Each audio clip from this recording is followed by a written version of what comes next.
If this is you, watch to the end.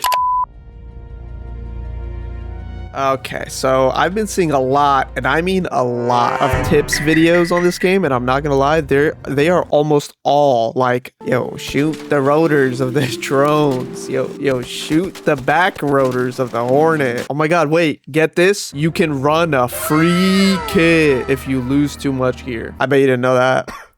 Here's some real tips I guarantee you will not only use, but I bet you didn't even know at least like 2 of these. I got 8 here, so let's start with the first one. Obviously, hot swap rare usable items from your safe pocket instead of keeping them in your inventory. Yeah, this is something I don't see people doing enough, to be honest. If you have stuff like a snap hook or a photo electric cloak or whatever, I just call it a cloak, or even something like the anvil splitter, which is a legendary anvil attachment that I have not found yet, but I know it exists, and it turns your anvil into a shotgun. Items like that you can keep in your safe pocket and swap to it when you're about to use them, and when you're done, you slip it back in. And you can keep hot swiping like this for as many times as you want, letting you basically use them freely because you'll know they'll always be safe. So go use that snap hook that's like collecting dust in your inventory, because I know that's just collecting dust in mine. XP is the only thing you keep no matter what in every raid. It is the only thing that you can guarantee you will make progress with. The biggest XP farms are 1, damaging and killing the robots, the Ark, as well as looting literally anything. Dude, looting a lot gets you so much XP. If you do these 2 things in every raid, you're guaranteed like value for it. So even if you die, as long as you killed robots and looted a bunch of shit, you'll get a lot of XP. You also get a lot of XP for staying alive, which is a neat thing. This will just guarantee value every run no matter what, so you can get skill tree progress. We all know what the real best skill tree is. If you know, you know. All right, the next one is a bit sweaty, I'm not gonna lie. Actually, all of these are sweaty, to be honest, but every map has different like strengths and weaknesses for loot and stuff, and types of arc that they spawn, and just like loot that they spawn. If you want an easy way to find almost anything on the map, or how to do each quest, or what materials do what, and like a lot more, just use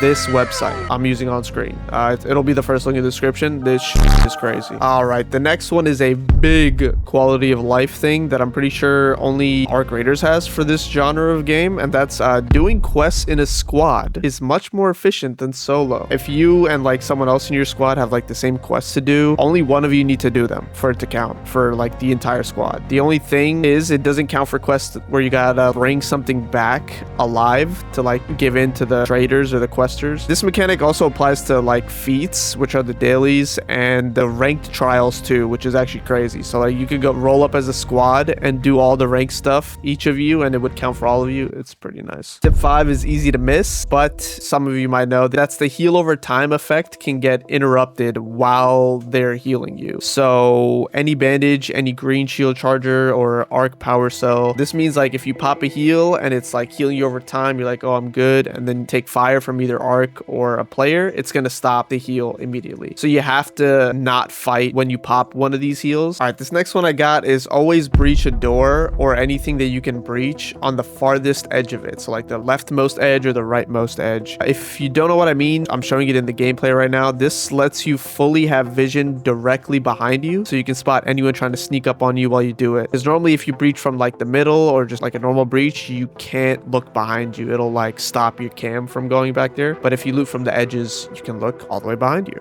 Dub. Okay, 2 more to go, and the last one is kind of nuts. They may or may not patch it, I don't know, but the second to last one is a bit of a skill check, but always fall on zip lines. I always do this without fail.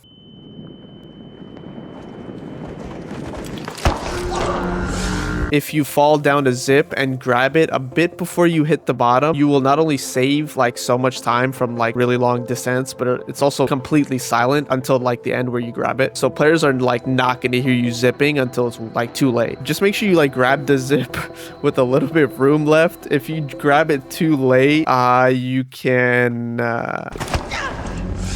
And now this last one is a little bit crazy. I'm curious if Embark will do something about it or not, if they even can. I've also seen a grand total of nobody talking about this one, and that's waiting till the last second to join certain map events. So a great example for this is night raids. If you're lucky, like I was a couple of times, you can end up joining either an empty or way less player raid, or join a raid on a different server. This will let you basically freely loot and have little to no players in your raid. Now, I've never had no players, but I feel like it's possible. You can have very little players in your raid. Either that, or you'll get a different server, which can also kind of help during PvP because of the ping. I mean, it can save your life from some shots that you normally die to. The ping is kind of a double-edged sword. Sometimes this won't work, and you'll just end up joining a raid that's been in progress for a while. But this is a tip I see no one talking about, and it doesn't hurt to just, like, if you see the night event is almost over, just wait till it hits like 1 second and then queue up for it. Might as well. You never know. So yeah, you're welcome. Embark, sponsor me, please. Okay, bye.